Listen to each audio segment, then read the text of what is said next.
tukwaniriza nate omulungi atuwuliriza mpozi wamu naawe atulaba olunaku olwaleero.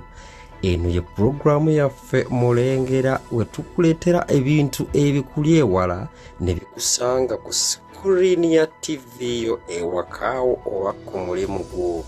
Yenze Tebandi Reagan MRU TV ayimiriddewo nate olwaleero okusosootera ensonga zino nga bwe ziyimiridde muntu wange. Zijja kulwisaayo nate olwaleero ebyombo byaffe tubikase mu ggwanga lye tuyita erya Burkina Faso.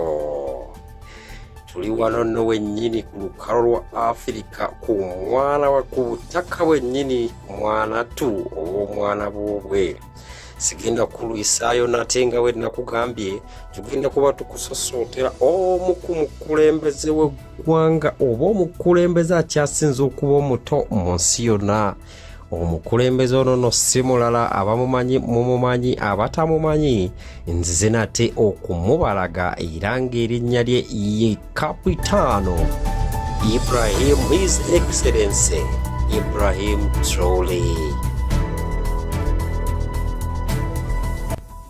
Bwe tutyo nga bwe twakusuubiza olwaleero nga bwe nabagambye bantu bange twagala okubasosootera omukulembeze akyasinze okwagalwa, omukulembeze akyasinze okuba omuto, the one only, the ghetto president Africa.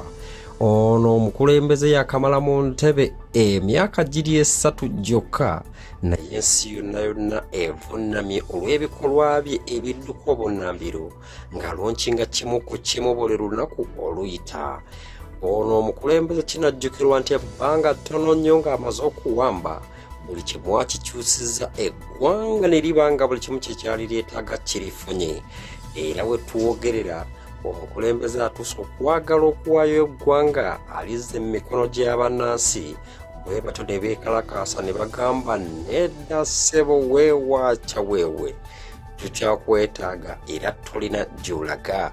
Omukulembeze ono alabiseeko mu butambi mu nnattu obw'enjawulo ng'ava mu State House n'ajja ku sitiriiti okulaba abalongoosa ekibuga. Oye mukulembeze gwe tuwogerako akyasinze okwagalwa mu nsi yonna. Ono ye mukulembeze abadde tamumanyi afuluma mu ggwanga ku lunaku olwokuna n'asuubiza okudda ku lunaku olwokutaano waaba takomyewo bannansi ne beekalakaasa ne bagaana okukola omulimu gwonna mpaka omukulembeze waabwe ng'akomyewo. Oyo Kapitaano Ibrahim Traoré. Omukulembeze ono mu bimu bye yakakolawo mu bunnambiro yazimbye factory ezikola eddagala oziyite pharmaceutical factory. Eri ddagala lyonna erikozesebwa okujjanjaba bannansi b'eggwanga erya Burkina Faso likolebwa mu nsi mwanattu eya Burkina Faso. Omukulembeze ono gwe tuli mu kwogerako ye mukulembeze alina ekirooto eky'okugatta Africa yonna ebingeri under one union. Era wenjogerera enteekateeka zino zigenda mu maaso. Abamu ku bakulembeze b'amawanga bamwegasseeko, abamu tebannaba mu kye tuyise Afri-Union, era ng'ayagala ebe ng'ekozesa ssente ze zimu, mpozi n'okubanga Africa yonna ekozesa visa emu. Munange tugenda mu maaso n'okusosootolera omukulembeze ono gwe wenna abadde tamumanyi. Omukulembeze alabikiddeko mu butambi ng'asamba omupiira ne bannansi ab'eggwanga ekitatera kulabikalabika.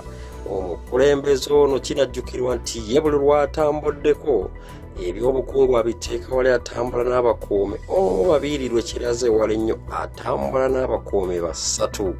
Omukulembeze gwe tuli mu kugamba ye Kapitaano Ibrahim Traoré ava mu ggwanga erya Burkina Faso. Kinajjukirwa nate nti omukulembeze ono yalonkinga kye tuyita Free House Project nga mu ggwanga erya Burkina Faso buli munnansi alina okuba nga alina enju w'asula ate nga yabwereere. Omukulembeze gwe twogerako nantawunyikamu ye mukulembeze eyayitibwa gwe bawandikira special invitation okuva mu ggwanga erya America era ng'ewandiikiddwa omukulembeze w'eggwanga lye tuyita super power America Donald J. Trump ng'amuyita bw'owayeewayeemuuko ng'abakulembeze naye mwonna ng'olw'okuba nti kitokota mu Africa omukulembeze asinga okwagalwa gwe tuli mu kwogerako ssebo omulungi oba nnya bawuliriza yagaana okugenda mu ggwanga erya Amerika.